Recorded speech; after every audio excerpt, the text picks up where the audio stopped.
ओम नमः शिवाय। हर हर महादेव।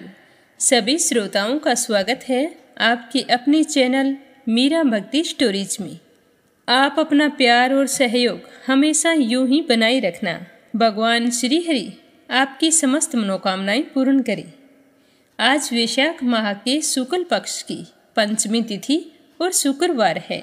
शुक्ल पंचमी को अन्न धन और सुख सौभाग्य की प्राप्ति के लिए माँ लक्ष्मी की पूजा अर्चना की जाती है।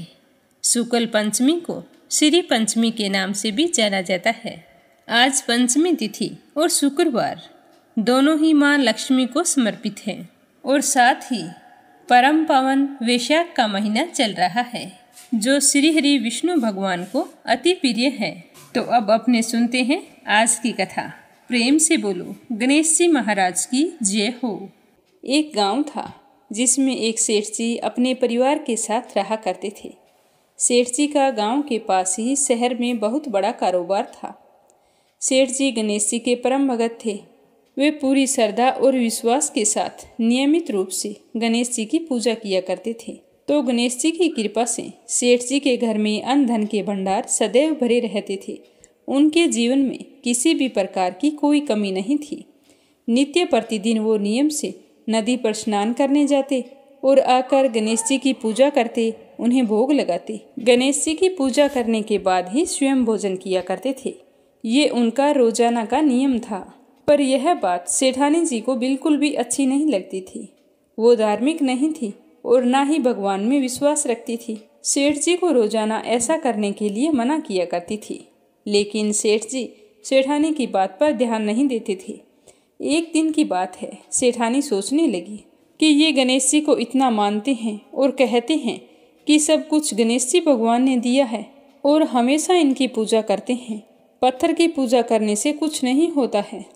आज मैं गणेश जी को यहाँ से उठा लेती हूँ, फिर देखती हूँ कि वो गणेश जी की पूजा कैसे करेंगे और बिना पूजा किए कितने दिन भूखे रहेंगे। तो यह सोचकर सेठानी दूसरे दिन जब सेठ जी नदी पर स्नान करने के लिए जाते हैं तो पीछे से गणेश जी की मूर्ति को उठा लेती है और बगीचे में ले जाकर जमीन में दबा देती है। जब सेठ जी नदी पर से स्नान करके आते हैं तो देखते हैं कि मंदिर में गणेश जी की मूर्ति नहीं है। तो वो सेठानी से पूछते हैं कि गणेश जी की मूर्ति कहाँ गई, मंदिर में तो है नहीं। तो सेठानी बोली कि मुझे नहीं मालूम, आपको पता है कि मेरी इन सब चीज़ों में कोई रुचि नहीं है। तो सेठ जी परेशान होकर सारे घर में गणेश जी की मूर्ति को ढूंढने लगे, पर उन्हें मूर्ति नहीं मिली। सेठानी ने कहा कि आप भोजन कर लो और काम पर जाओ। तो सेठ जी ने कहा कि आज तक मैंने कभी भी गणेश जी को भोग लगाए बिना भोजन नहीं किया है, तो आज भी नहीं करूँगा। सेठ जी ने अन्न जल त्याग दिया और मन ही मन गणेश जी का स्मरण करने लगे। कहने लगे कि प्रभु, मुझे लगता है कि आप मुझसे नाराज हो गए हैं। मेरी ही पूजा पाठ में कोई कमी रह गई थी, इसीलिए आप मुझे छोड़कर कहीं चले गए हैं। हे भगवान, अगर मुझसे कोई गलती हो गई हो तो मुझे माफ़ करो और अपनी कृपा दृष्टि मुझ पर बरसाओ और मुझे दर्शन दो। सेठ जी ने पूरा प्रण कर रखा था कि जब तक मुझे गणेश जी दर्शन नहीं देंगे तब तक मैं अन्न जल ग्रहण नहीं करूँगा। तो इसी तरह पूरा दिन निकल गया। रात्रि में सेठ जी गणेश जी का स्मरण करते हुए सो गए। तो सेठ जी की सच्ची भक्ति से गणेश जी भगवान प्रसन्न हो गए और सेठ जी को सोए हुए नींद में दिखाई देने लगा जैसे गणेश जी भगवान एक चूहे के साथ खेल रहे हैं और चूहे को खाने के लिए लड्डू देते हैं। तो वह चूहा लड्डू लेकर उछलता कूदता हुआ बगीचे में चला जाता है और वहां जाकर जमीन को खोदने लगता है। वहीं पर वो लड्डू डाल देता है। तो अचानक से सेठ जी की नींद खुल जाती है। तो वो सोचने लगते हैं कि मुझे इस तरह का सपना क्यों आया। फिर खड़े होकर बगीचे में चले जाते हैं और उसी जगह को जाकर खोदते हैं जिस जगह को अपने सपने में चूहे को लड्डू दबाते हुए देखा था। तो जैसे ही थोड़ी सी मिट्टी हटाई तो हटाते ही एक कपड़े के अंदर लपेटे हुए गणेश जी महाराज की मूर्ति मिल गई। तो यह देखकर सेठ जी बहुत ही प्रसन्न हुए और मूर्ति को लाकर नहला धुलाकर मंदिर में विराजमान कर दिया और पूजा पाठ करने लगे। घंटी की आवाज़ सुनकर सेठानी की नींद खुल गई। तो वह उठकर आई कि सेठ जी को क्या हो गया है जो इस तरह रात में ही घंटी बजा रहे हैं। तो सेठानी उठकर मंदिर में आकर देखती है तो गणेश जी की मूर्ति वहाँ पर विराजमान थी और सेठ जी पूजा पाठ कर रहे थे। तो यह देखकर सेठानी को बड़ी ही हैरानी होती है और वह हाथ जोड़कर सेठ जी से माफ़ी मांगती है और गणेश जी को छिपाने वाली सारी बात सेठ जी को बता देती है।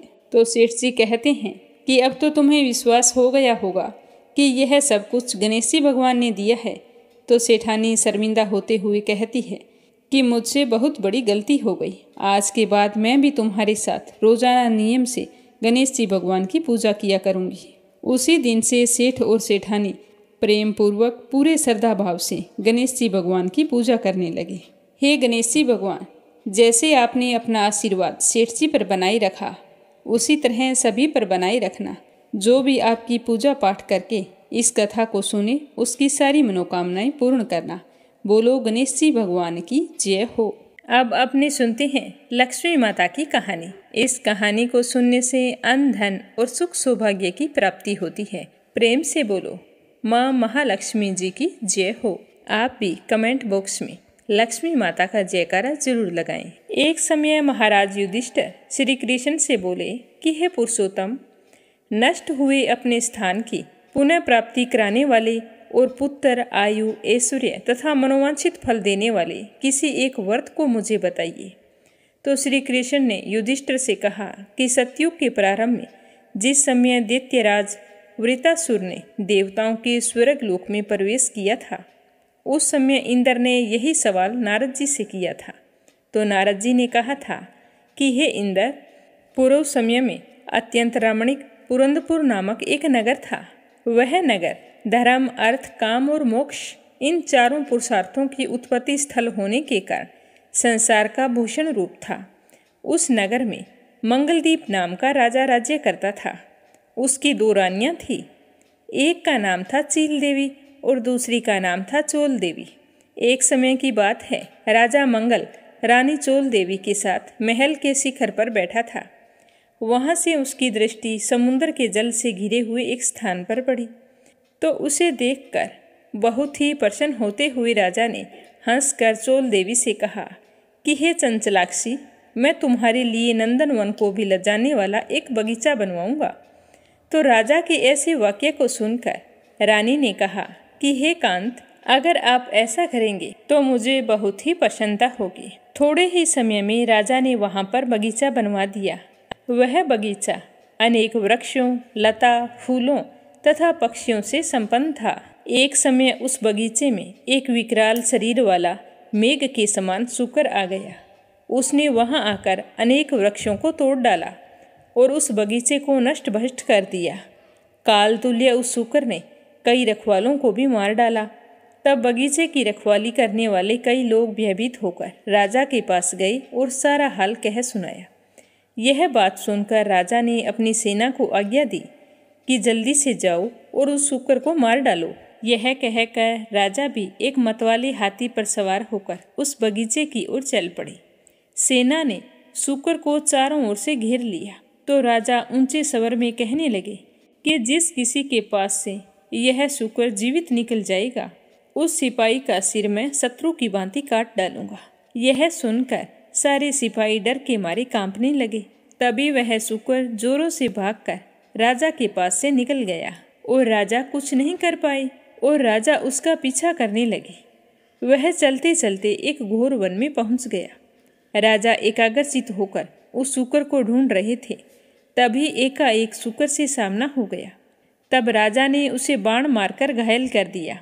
बाण के लगते ही वह सूकर अधम शरीर को छोड़कर दिव्य गंधर्व स्वरूप को धारण करके विमान पर जा बैठा और कहने लगा कि हे महिपाल, हे राजन, आपका कल्याण हो।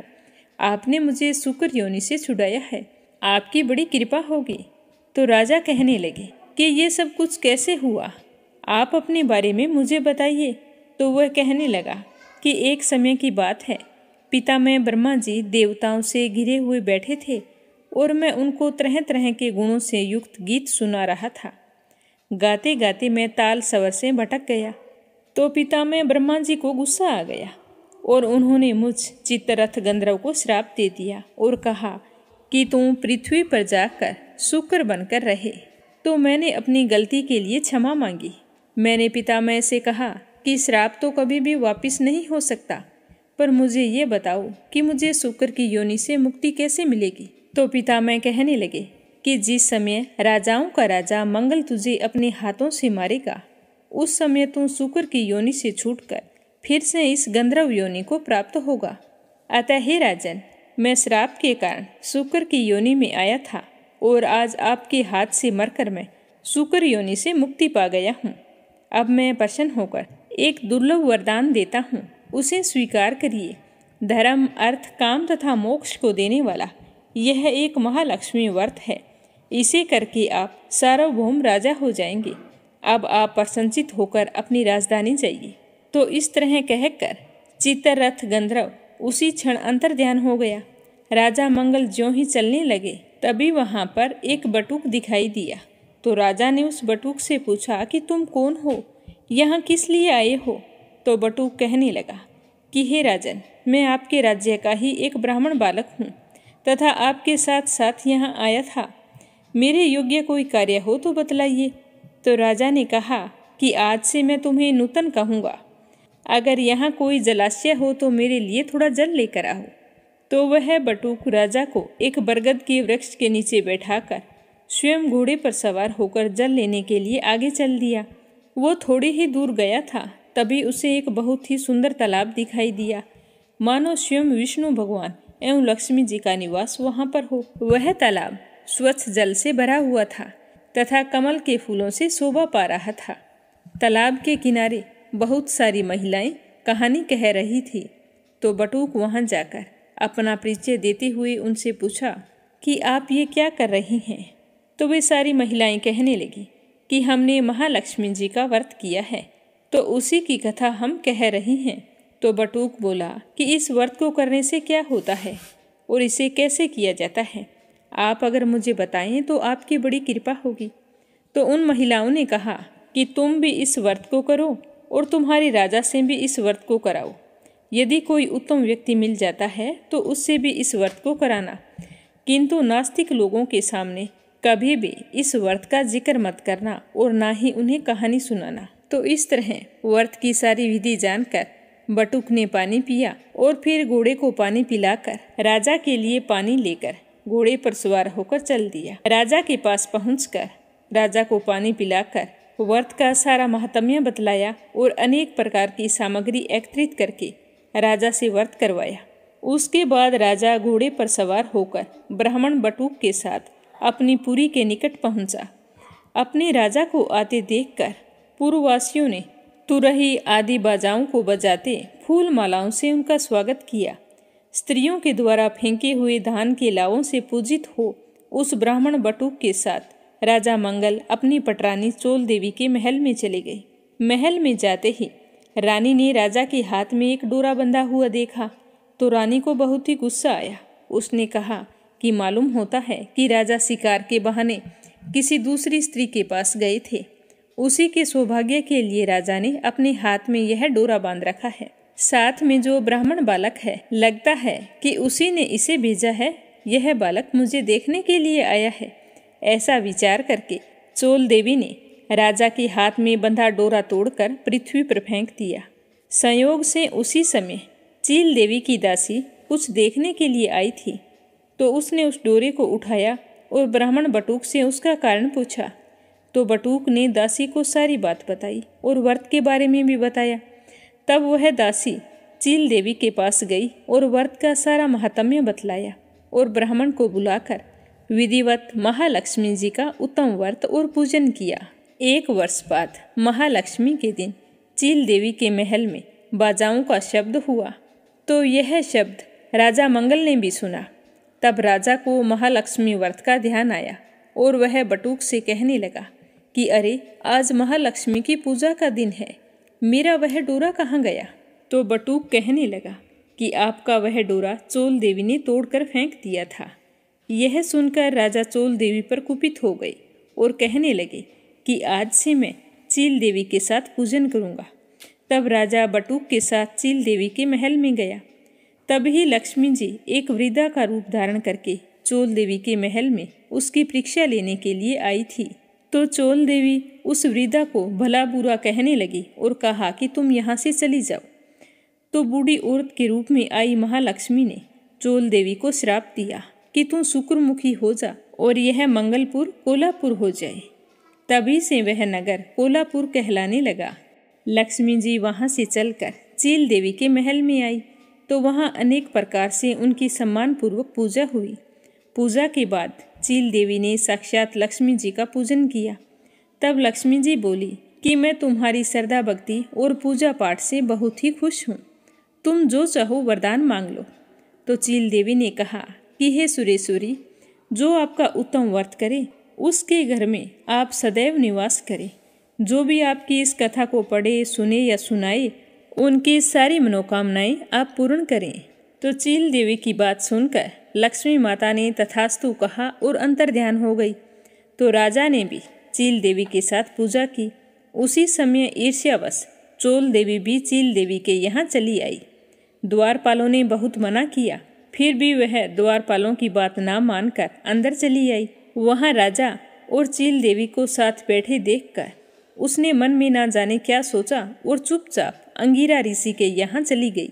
महर्षि ने जब चोल देवी का कुरूप चेहरा देखा तो पूछा कि ये सब कुछ कैसे हुआ। तो चोल देवी ने दुखी होते हुए सारा हाल कह सुनाया। तो महर्षि ने चोल देवी से महालक्ष्मी जी का व्रत और पूजन करवाया। महालक्ष्मी जी के पूजा व व्रत के प्रभाव से उसका कुरूप चेहरा सुंदर चेहरे में बदल गया और वहीं आश्रम में वो रहने लगी। एक समय की बात है कि राजा शिकार खेलते हुए अंगिरा मुनि के आश्रम में जा पहुंचे। वहां उन्होंने सुंदर रूप युक्त तथा चंचल नयनों वाली स्त्री को देखा। तो उसे देखकर राजा ने ऋषि अंगिरा से पूछा कि हे महामुनि, यह दिव्य रूप धारिणी स्त्री कौन है। तो मुनि ने बताया कि यह आपकी ही रानी है। तो यह सुनकर राजा को बड़ी ही हैरानी हुई और वो ऋषि अंगिरा से पूछने लगे कि यह सब कुछ कैसे हुआ। तो ऋषि अंगिरा ने महालक्ष्मी के श्राप और व्रत के बारे में राजा को बताया। राजा को सारा हाल बताकर चोल देवी को राजा को सौंप दिया। तो राजा अपनी रानी से मिलकर बहुत ही खुश हुए और दोनों बड़ी ही खुशी के साथ अपने राजमहल में आ गई। चील देवी चोल देवी को देखकर बड़ी ही प्रसन्न हुई। तो चोल देवी ने चील देवी से माफ़ी मांगी और फिर दोनों एक साथ रहने लगी और अपने जीवन के सुखों को भोगने लगी। चिरकाल तक राजा अपने सप्तद्वीपों से युक्त पृथ्वी पर राज्य करने लगा। महालक्ष्मी व्रत के प्रभाव से बटुक राजा का मंत्री बना और वह राजा पृथ्वी के समस्त सुखों को भोगता हुआ अंत में जाकर आकाश में विष्णु देव का नक्षत्र बनकर स्थित हो गया। नारद जी कहने लगे कि हे इंद्र, सब व्रतों में उत्तम व्रत मैंने तुमसे कहा है, जिसकी कथा मात्र सुनने से मनवांछित फलों की प्राप्ति होती है। जिस प्रकार तीर्थों में प्रयाग, देवताओं में भगवान और नदियों में गंगा पुनीत मानी जाती है, उसी प्रकार सारे व्रतों में और सारी व्रत कथाओं में यह महालक्ष्मी जी का व्रत और कथा उत्तम मानी जाती है। बोलो लक्ष्मी माता की जय हो। आज अपने सुनेंगे बैशाख माह में सुनी जाने वाली राजा और बंदरिया की कथा। तो इस कथा को प्रेम भाव से पूरा सुनना। एक समय की बात है, एक नगर में एक राजा रहता था। उसकी धर्म कर्म में खूब रुचि थी, पर वह हमेशा बैसाख के महीने में प्रतिदिन ब्रह्म मुहूर्त में उठकर गंगा जी में स्नान करता था। राजा अपनी प्रजा का पूरा ख्याल रखते थे, सबको अपनी संतान की भांति पालते थे। लेकिन राजा का एक आदेश था कि बैसाख के महीने मुझसे पहले गंगा जी में कोई भी स्नान नहीं करेगा। तो सारी प्रजा अपने राजा के इस आदेश का पालन करती थी। तो एक बार जैसे ही बैसाख का महीना शुरू हुआ तो हमेशा की तरह राजा स्नान करने के लिए गंगा तट पर गए। तो उन्होंने देखा कि गंगा जी का जल हिल रहा था। तो राजा ने उस दिन तो ध्यान नहीं दिया। राजा फिर दूसरे दिन गए तो वह शांत जल के स्थान पर हलचल करता हुआ जल दिखाई दिया। तो राजा के मन में संदेह होने लगा कि जरूर मुझसे कोई पहले स्नान करता है। राजा को विश्वास नहीं हो रहा था। वो सोच रहे थे कि सारी प्रजा मेरे आदेश का अच्छे से पालन करती है, तो फिर यह कौन है जो मुझसे पहले स्नान करता है। तो राजा स्नान करके महल लौट आए और अपने सिपाहियों को बुलाकर कहा कि नदी के तट पर पहरेदार बिठा दो और पता रखो कि मुझसे पहले स्नान करने कौन आता है। तो राजा के कहे अनुसार गंगा तट पर पहरेदारों को बिठा दिया गया। गंगा जी के तट पर एक वृक्ष था, उस पर एक बंदरिया रहती थी। वह प्रतिदिन राजा के जाने से पहले ही गंगा जी में डुबकी लगाती और वापस पेड़ पर चढ़ जाती। इस तरह वो राजा से पहले गंगा स्नान कर रही थी और पहरेदार नदी के किनारे बैठे बैठे निगरानी कर रहे थे, पर उन्हें किसी का भी पता नहीं चला। इस तरह करते करते वैशाख का पूरा महीना बीत गया और अंतिम दिन राजा के सिपाहियों ने देखा कि एक बंदरी पेड़ से नीचे कूदी है और जल में स्नान करके वापस पेड़ पर चढ़ जाती है। तो उसके बाद सिपाहियों ने उस बंदरी को पकड़ा और राजा के पास ले गए। कहने लगे कि हे राजन, यह बंदरिया आपसे पहले प्रतिदिन गंगा जी में स्नान करती है। तो राजा उस बंदरी को देखकर बड़े ही हैरान हुए और उन्हें अपनी प्रतिज्ञा याद आई, क्योंकि उस समय जब राजा ने कहा था कि नदी में स्नान करने वाले व्यक्ति का पता लगाओ, अगर वो महिला होगी तो मैं उससे ज़रूर शादी करूँगा। तो अब मुझे इस बंदरिया के साथ विवाह करना पड़ेगा। तो राजा की अपनी प्रतिज्ञा के अनुसार बंदरिया के साथ विवाह करना पड़ा। अब बंदरिया भी महल में रहने लगी।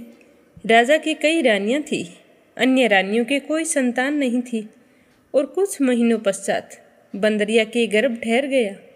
जब 9 महीने पूर्ण होने वाले थे, तब एक दिन बंदरी ने राजा से पूछा कि शिशु का जन्म कैसे होता है और मुझे इस समय क्या करना चाहिए। तब राजा ने महल में एक घंटी लगवा दी और बंदरी से कहा कि जब तुम्हें दर्द हो तो इस घंटी को बजा देना, मैं सारा प्रबंध कर दूंगा। तो यह सुनकर राजा की दूसरी रानियों को बहुत ही गुस्सा आ रहा था, क्योंकि उनके संतान नहीं थी।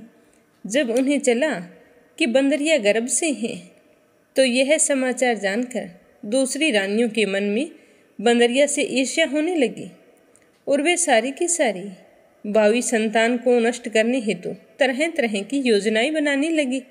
तो एक दिन राजा की अन्य रानियां बंदरिया से मिलने के लिए उसके कक्ष में आई, तो उन्होंने देखा कि वहाँ पर एक घंटी लगी है। तो देखकर बंदरी से पूछा कि हे बंदरिया देवरानी, आपने ये घंटी क्यों बांध रखी है, इसका सारा वृतांत तो बताओ। तो रानी की बात सुनकर बंदरिया कहने लगी कि ये घंटी राजा ने मेरे लिए लगवाई है। जब मेरे पेट में दर्द होगा तब मुझे इस घंटी को बजाना है और राजा मेरे लिए अपने आप सब कुछ व्यवस्था कर देंगे। तो यह सुनकर रानियां बहुत ही दुखी हुई और एक रानी कहने लगी कि बंदरी, तुम्हें क्या पता कि राजा तुम्हारे घंटी बजाने पर आएंगे। एक बार घंटी बजाकर तो देखो कि राजा आते हैं कि नहीं आते। अगर राजा नहीं आए तो मैं तुम्हारा बहुत अच्छे से ख्याल रखूंगी। तो अपनी जेठानी रानी की बात सुनकर बंदरिया ने घंटी बजा दी। तो घंटी के साथ ही राजा दौड़े दौड़े महल में आ गए और घंटी बजाने का कारण पूछा। तो बंदरी ने कहा कि हे राजन, मैंने तो घंटी दूसरी रानियों के कहने पर बजाई थी। तो रानियां कहने लगी कि राजा, ये कुछ भी कह देगी और आप उसे मान लेंगे। हम क्यों कहने लगी कि तुम घंटी बजाओ, ये तो पशु है, ये कुछ भी कर सकती है और दिन में ना जाने कितनी बार घंटी बजा सकती है। अगर कभी आप राजसभा में आवश्यक काम के लिए बैठे होंगे और ये घंटी बजा देगी तो आपके काम में व्यवधान पड़ जाएगा। राजन, आपने ये क्या किया? हमें तो लगता है कि आपको इस घंटी को उतरा देना चाहिए। तो राजा ने दूसरी रानियों की बात मानते हुए घंटी को वहाँ से हटवा दिया। कुछ दिनों बाद बंदरी के शिशु जन्म का समय आया। तो बंदरी ने अपनी जेठानी रानियों से कहा कि बहनों, मेरे पेट में दर्द हो रहा है, अब मुझे क्या करना चाहिए। तो रानियां कहने लगी कि तुम ऐसा करो, आंखों पर पट्टी बांधकर सो जाओ। तो बंदरी के वैशाख माह के स्नान के पुण्य प्रताप से बंदरी ने एक सुंदर पुत्र को जन्म दिया। लेकिन शिशु का जन्म होते ही रानियों ने उसके रोने से पूर्व ही एक टोकरी में रखकर एक दासी को दे दिया और कहा कि तुम जाओ, इसे नदी में बहा आओ। और शीशु की जगह पर रानियों ने एक पत्थर को रखवा दिया तथा राजा को संदेश भिजवाया और कहा कि बंदरिया ने एक पत्थर को जन्म दिया है। तो राजा सुनकर भी बहुत ही दुखी हुए और फिर मन ही मन सोचने लगे कि दूसरी रानियां इंसान हैं, फिर भी संतान को जन्म नहीं दे सकती, तो यह तो बंदरी है, इससे क्या उम्मीद करनी है। और उधर वो दासी जिसे उस नन्हे शिशु को बहाने के लिए दिया था, तो उसका मन नहीं कर रहा था कि इसे पानी में बहा दूं। तो वह सोचती सोचती एक कुम्हार और कुम्हारी का खंडर था जहाँ वो मिट्टी लेने के लिए आते थे, उस बच्चे को वहाँ पर रखा और वापस घर चली गई। और फिर थोड़ी देर बाद कुम्हार और कुम्हारी दोनों वहाँ पर मिट्टी लेने के लिए आए। तो वह बच्चे को रोते हुए सुना, तो उस तरफ देखा तो एक नन्हा सा प्यारा सा शिशु रो रहा था। उसके आसपास कोई नहीं था। तो दोनों कुम्हार और कुम्हारी वहाँ पर बैठ गए, सोचने लगे कि इसके कोई माँ बाप है, वो अवश्य आएंगे, आने पर उन्हें सौंप कर हम चले जाएंगे। इस तरह इंतजार करते करते उन्होंने शाम कर दी। तो कुम्हारिन कहने लगी कि स्वामी, मुझे नहीं लगता कि इस नन्हे शिशु को कोई लेने के लिए आएगा। ये तो हमें भगवान ने दिया है, हमारी संतान नहीं है, इसीलिए राजा ने हमें यह संतान दी है। तो यह सोचकर कुम्हार और कुम्हारिन दोनों बहुत ही खुश हुए और उस नन्हे बालक को भगवान की भेंट माना और प्रेम पूर्वक उस शिशु को अपने घर ले आए और बड़े प्रेम पूर्वक उसका पालन पोषण करने लगे। समय बीतने के साथ ही वह बालक कुछ बड़ा हुआ। एक दिन कुम्हार और कुम्हारिन को वह दासी मिली। आपस में बातें करते करते उसे पता चला कि यह बालक उस मिट्टी के खंडर से लाया हुआ है। तो वह कुम्हार से कहने लगी कि ये बालक राजा का है। इस तरह कहकर दासी ने सारी घटना के बारे में बताया था कि राजा का विवाह किस तरह बंदरी से हुआ और फिर बंदरी गर्भवती हुई और दूसरी रानियों के कहने पर उसने अपने कमरे से घंटा हटवा दिया। और फिर जब उसके शिशु जन्म लेने वाला था तो दूसरी रानियों ने उसे कहा कि तुम आंखों पर पट्टी बांधकर सो जाओ, बाकी हम सब पर छोड़ दो।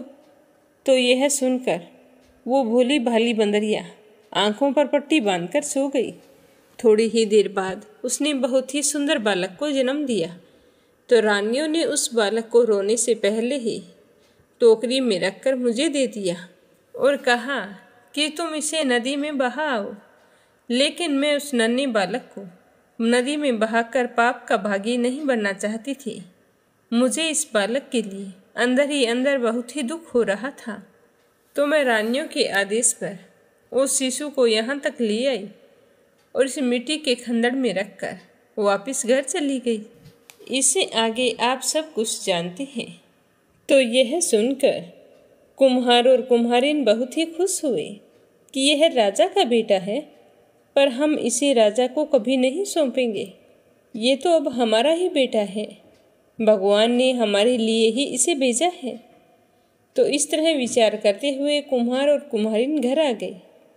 वह बालक जब कुछ बड़ा हुआ तो कुम्हार से यह पता चल गया कि वह रानी बंदरी का पुत्र है, जिसको रानियों ने मरवाना चाहा था। तो एक दिन की बात है, वह बालक कुम्हार के बनाए हुए मिट्टी के हाथी घोड़े लेकर पनघट पर जाकर बैठ गया और वहां जाकर जब दासियां वहां पानी भरने आई तो उन्हें देखकर कहने लगा कि आओ रे मेरे मिट्टी के हाथी घोड़ों, पानी पियो।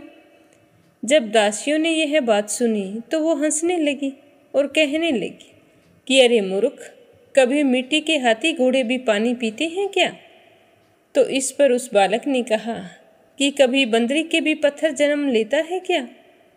तो उस बालक की बात सुनकर दासियां तो हैरान हो गई और जल्दी से महल में जाकर राजा की दूसरी रानियों को कहा कि बंदरी का बेटा जीवित है और उसे पता है कि आपने उसे मरवाना चाहा था। तो दासी की बात सुनकर रानियां सोचने लगी कि उस बालक को अभी मरवाना होगा, वरना कभी अगर सच्चाई का पता चल गया तो अनर्थ हो जाएगा। राजा तो हमें जीते जी मार ही डालेंगे। तो रानियों ने दूसरे दिन स्वादिष्ट लड्डू बनवाए और उसके अंदर जहर मिला दिया। तो वे दासियां लड्डू लेकर गई और ले जाकर बंदरी के पुत्र को दे दिया। पर ईश्वर की कृपा से वे लड्डू गोंद और बादाम के बन गए और उस बालक ने उन लड्डुओं को खा लिया, पर उन्हें खाने से उसे कुछ भी नहीं हुआ। तो यह देखकर दासियां फिर हैरान हुई और राजमहल में जाकर रानी से कहने लगी कि रानी साहिबा, कुम्हार के लड़के को जहर के लड्डुओं से कुछ नहीं हुआ है। आप ऐसा करिए, राजा से कहिए कि वे उस कुम्हार को देश निकाला दे दे। तो राजा ने अपनी रानियों के कहे अनुसार बिना किसी गलती के कुम्हार को देश से निकल जाने के लिए कह दिया। तो कुम्हार बेचारा दुखी होकर घर छोड़कर वन में चला गया और वहीं पर रहने लगा। तो उस समय चैत्र माह में गणगौर पूजन का दिन आया। तो उस दिन बंदरी का पुत्र 108 करवे लेकर और एक घड़े में पानी भरकर बगीचे के बाहर बैठ गया। तो उस दिन वहां पर साहूकार की पुत्रियां गणगौर पूजने के लिए मिट्टी लेने के लिए आई थी और बगीचे में खेलने और झूलने लगी। काफी समय बीत गया। उन सब को बड़ी जोरों की प्यास लगी, पर उन्हें इधर उधर कहीं भी पानी दिखाई नहीं दिया। तभी उनकी नज़र बंदरी के पुत्र पर पड़ी, जो एक घड़ा लेकर बैठा था। तो वे उसे कहने लगी कि आप हमें पानी पिला दीजिए। तो बंदरी का पुत्र कहने लगा कि मैं तुम्हें ऐसे पानी नहीं पिला सकता। अगर तुम मेरे साथ फिर लो तो मैं तुम्हें जल पिला दूंगा। तो पहले तो कन्याओं ने मना कर दिया, लेकिन तेज प्यास लगी होने के कारण उन्होंने विवाह करना स्वीकार कर लिया। तो बंदरी के पुत्र ने एक एक करके उन सारी 108 कन्याओं के साथ विवाह कर लिया और फिर पानी पीकर घर आ गई। उन सब कन्याओं ने इस बात की ओर विशेष ध्यान नहीं दिया। वे सोचने लगी कि ऐसा करने से क्या होता है। फिर समय बीतता गया। उन सारी कन्याओं का विवाह तय नहीं हो रहा था। तो सभी के माँ बाप बहुत ही चिंतित थे कि इनका विवाह क्यों नहीं हो रहा है। तो एक दिन साहूकार ने एक पंडित जी को बुलाकर अपनी और अपने आस पड़ोस की सभी कन्याओं की कुंडली दिखवाई। तो वो पंडित जी कुंडली देखकर कहने लगे कि इन कन्याओं का विवाह हो चुका है। तो यह सुनकर साहूकार तो हैरान हो गया, सोचने लगा कि इनका विवाह कब हुआ। तो साहूकार ने यह बात अपनी माँ को बताई कि माँ, इन सारी कन्याओं के विवाह हुए बताए जाते हैं, इनका विवाह कैसे, कब और कहाँ हुआ, इस बात का पता आपको ही लगाना है। तो साहूकार की माँ कहने लगी कि बेटा, तुम निश्चिंत रहो, किसी तरह की कोई भी चिंता मत करो। आज ही मैं तुम्हें पता लगा देती हूँ कि इनका विवाह कब और कहाँ हुआ था। तो उस दिन सारी लड़कियाँ इकट्ठी होकर खेल खेल रही थी। तो साहूकार की माँ उनके पास जाकर सो गई और इस तरह से सोई थी जैसे वह बुढ़िया गहरी निद्रा में हो। तो सारी कन्याएं खेलती हुई जब थक गई तो वो बूढ़ी माई के आसपास आकर बैठ गई और विश्राम करने लगी। तो एक कहने लगी कि बहनों, हम सबकी सगाई नहीं हो रही है, इसका क्या कारण है? हमसे जो छोटी हैं उन सभी के विवाह हो रहे हैं और हमारे लिए कोई भी रिश्ता नहीं आता। कहीं हमने कुम्हार के उस लड़के के साथ गणगौर पूजन वाले दिन फेरे लिए थे, उसी की वजह से हमारी शादी तो नहीं टल रही है। तो सारी कन्याएं एक दूसरे की हाँ में हाँ मिलाने लगी। तो बुढ़िया ने आँख खोलकर उनसे पूछा कि मुझे सब कुछ सच सच बताओ, तुम्हारा विवाह किसके साथ हुआ था? तो वे कन्याएं बुढ़िया को इस तरह जगा हुआ देखकर एक बार तो डर गई, फिर कहने लगी कि हे दादी माँ, हमने गणगौर के दिन जब दूब लेने के लिए जंगल में गई थी तो वहाँ पर खेलने और झूलने लग गई। इसी दौरान हमें जोरों की प्यास लग गई, कहीं दूर दूर तक पानी नजर नहीं आ रहा था। तब कुम्हार का लड़का एक घड़ा लेकर बैठा था। उसने हमारे सामने शर्त रखी कि मेरे साथ फिरे लो और उसके बाद ही मैं तुम्हें पानी पिलाऊंगा। तो हमने सोचा कि इस तरह चक्कर काटने से क्या होता है, और हम सभी ने उसके साथ फेरे ले लिए थे। शायद यही कारण है कि आज हमारा विवाह नहीं हो रहा है। तो बुढ़िया ने सारी सच्चाई जानकर अपने बेटे को जाकर बताई और कहा कि बेटा, तुम उस कुम्हार के पास जाओ और उसे बताओ कि तुम्हारे बेटे ने हमारे नगर की 108 कन्याओं के साथ फेरे लिए हैं और उन सभी को अपने घर ले जाए।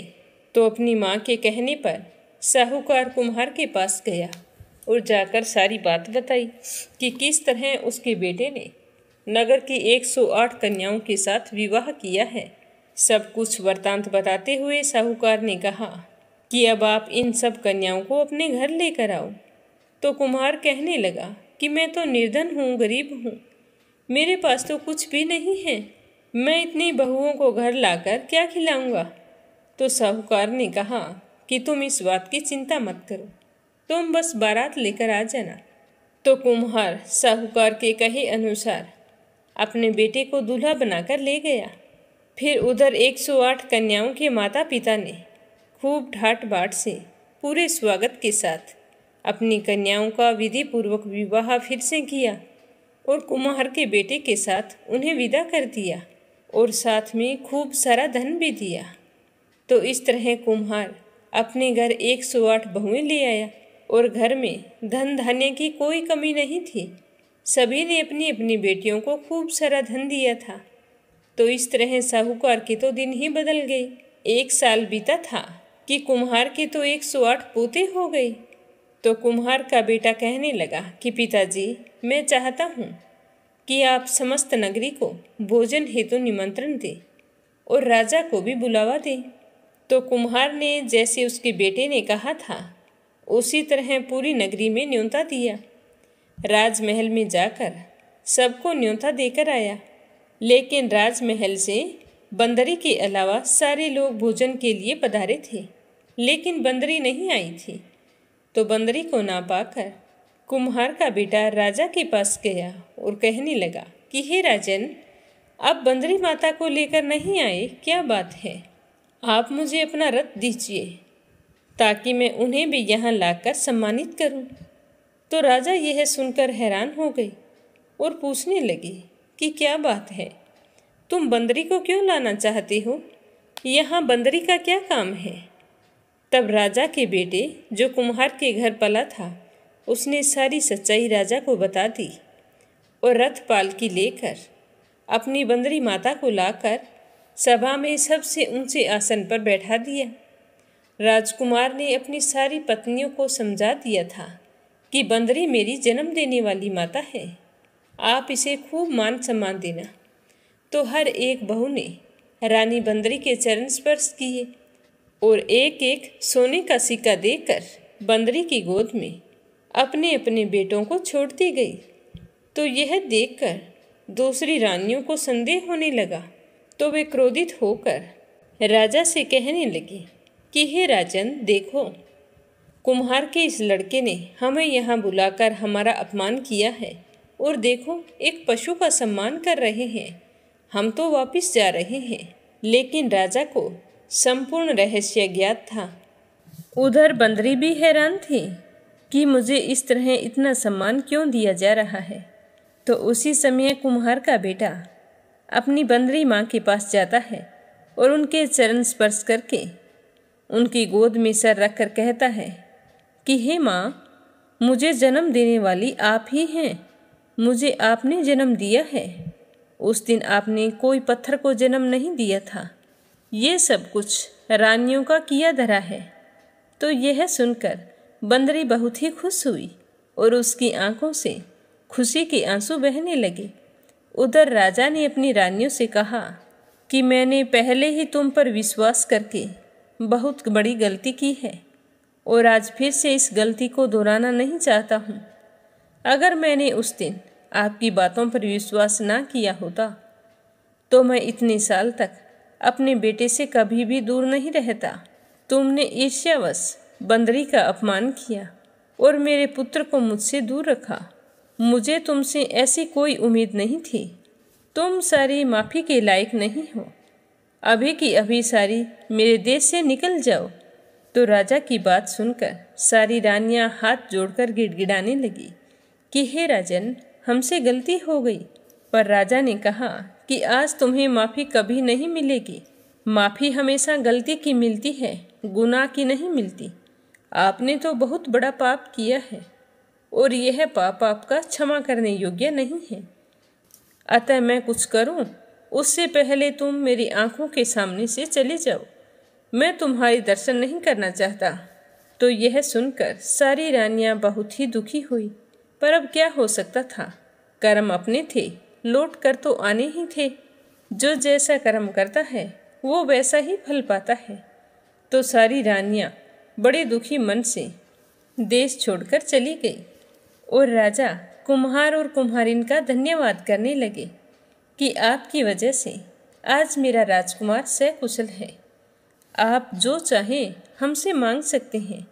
मैं आपको देने में जरा भी हिचकिचाऊंगा नहीं, क्योंकि मेरे पास आज जो कुछ है वो सारा कुछ आपकी ही अमानत है। आप मेरे साथ चलें और मेरे राजमहल में रहें।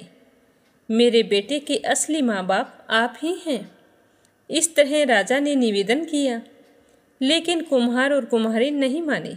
कहने लगे कि हे राजन, हमारा पैसा है कुम्हार का, हम हमारा कार्य करके गुजारा कर लेंगे, लेकिन राजमहल में रहना हमें शोभा नहीं देता।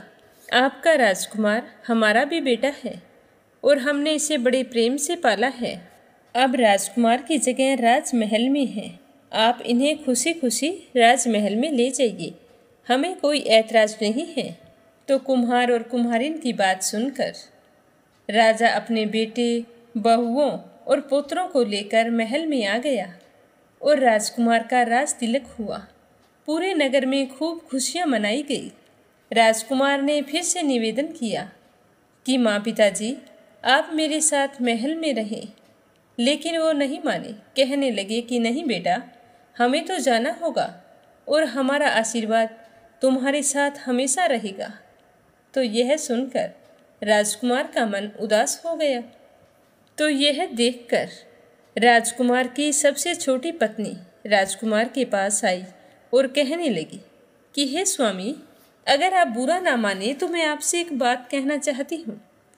मैं चाहती हूँ कि मैं अपने बेटे के साथ माँ बाबूजी के साथ उनके घर चली जाऊँ और उनकी सेवा करूँ।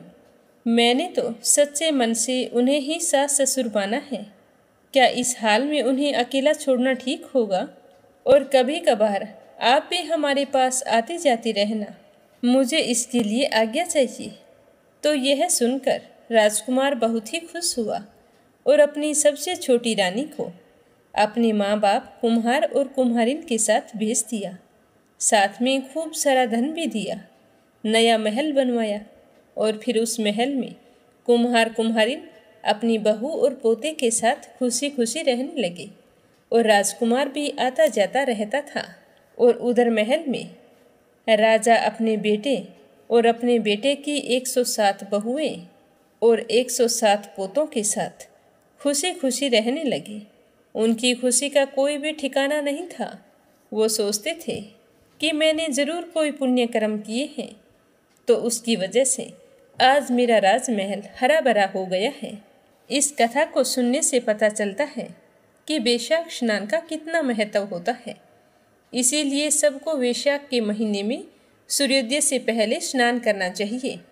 बंदरी ने वैशाख का स्नान किया तो उसे पति के रूप में राजा का साथ मिला और फिर पुत्र बहुएं आदि प्राप्त हुए। बंदरी होकर भी वह सुखी और संपन्न हो गई।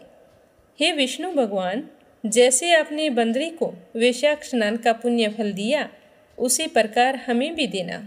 सुख सौभाग्य का वास करना, अन्न धन के भंडार भरना। प्रेम से बोलो विष्णु जी की जय हो। अब अपने सुनते हैं श्री कृष्ण भगवान के बाल रूप की कथा। प्रभु श्री कृष्ण ने गोपियों के साथ बहुत सी लीलाएं की हैं। श्री कृष्ण भगवान गोपियों की मटकी फोड़ते और माखन चुराते और गोपियां श्री कृष्ण जी का उल्हाना लेकर यशोदा मैया के पास आती।